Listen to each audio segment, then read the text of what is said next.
विधायक निधि में कथित भ्रष्टाचार के मामले में तीनों विधायकों की मुश्किलें बढ़ गई हैं। सदाचार कमेटी ने तीनों विधायकों को नए साल के पहले हफ्ते की 6 जनवरी को तथ्यात्मक रिपोर्ट के साथ बुलाया है।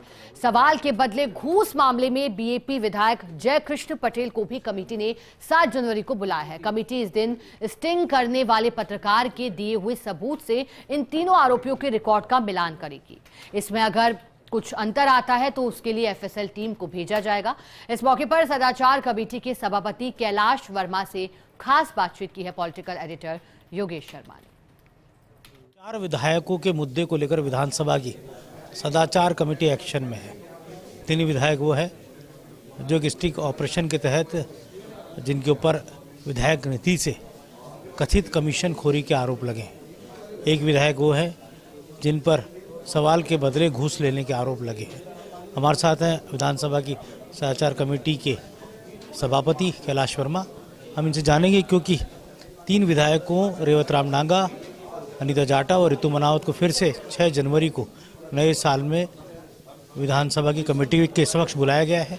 तो किस तरह से कैलाश जी लगातार जांच आगे बढ़ रही है, तो इस जांच के मायने क्या है? आपने फिर से नए साल में बुलाया है। योगेश जी, मैंने पहले भी फर्स्ट इंडिया के सामने आके बहुत अच्छे तरीके से बात को रखी थी और लोकतंत्र के अंदर ये सब कुछ चीज़ें होना एक बड़ा दुर्भाग्यपूर्ण है। मैंने पहले भी कहा, जनता का एक जनप्रतिनिधि के ऊपर से बहुत विश्वास उठता है। ऐसी बातें अगर होती है तो सबसे पहले जब ये मामला हुआ और मामला सदाचार कमेटी को रेफर किया गया, जिस दिन मामला हमारे पास में आया, हमने तनिक भी इसमें देरी नहीं की। समिति की सडन मीटिंग बुलाई और मीटिंग बुलाने के बाद में हमने बिल्कुल क्लियर किया कि 2 दिन के अंतराल के अंदर हम नोटिस देंगे। दोनों नोटिस के अंदर तीनों माननीय सदस्यों को हम बुलाएंगे।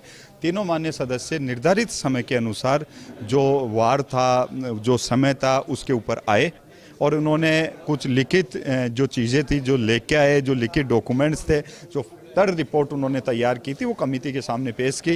कमेटी के तमाम सदस्य वहाँ पे मौजूद थे।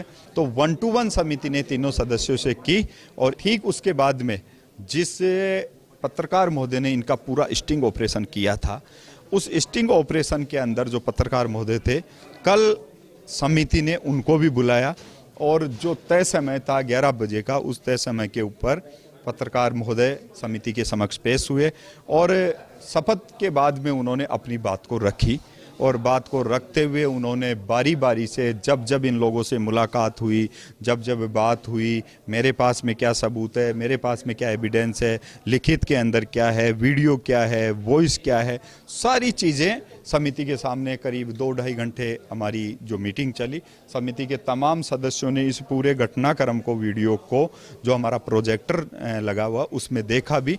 ये देखने के बाद में हमने समिति के सामने उस पूरी चीज़ को रख के, क्योंकि ये चीज़ें गोपनीय होती है, सारी चीज़ें समिति की मर्यादाएं हैं, समिति के मापदंड है, वो सारी चीज़ें गोपनीय है। मगर मैं इतना कह सकता हूँ कि कल इनको सुनने के बाद में, क्योंकि दोनों के बाद दोनों की रिपोर्ट हमारे पास में आ चुकी थी, मगर एक पक्ष ने टाइम मांगा था। उस टाइम को देखते हुए कल ही समिति ने, ऐसा नहीं कि समिति 2 दिन बाद में, 3 दिन बाद में, कल ही इस तमाम बात को मिनट्स में लेके तीनों माननीय सदस्यों को फिर से नोटिस दे दिया। इस तरह के कितने ऐसे मामले आपको ध्यान में जो आए हैं और कितनों में इस तरह की बातें हुई है कि एक्शन लिया गया? देखिए, सदाचार कमेटी को मेरे चेयरमैन बनने के बाद में तो जयकृष्ण पटेल वाला जो माननीय विधायक है, उनका मामला आया और उनका भी निष्पक्षता से समिति जांच करी। उनको 7 तारीख को वापस से बुलाया है। फिर इन तीनों माननीय सदस्यों को मामला हमारे सामने आया है। समिति के सामने अभी ये 4 मामले आए हैं।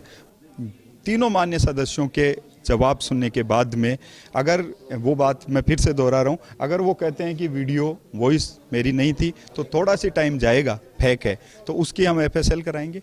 देख सकते हैं कैलाश वर्मा जी सदाचार कमेटी के सभापति और अपने आप में बहुत महत्वपूर्ण मामले इनके समक्ष हैं।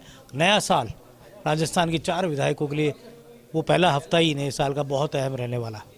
कैमरा जर्नलिस्ट जितेश के साथ योगेश शर्मा, फर्स्ट इंडिया, जयपुर।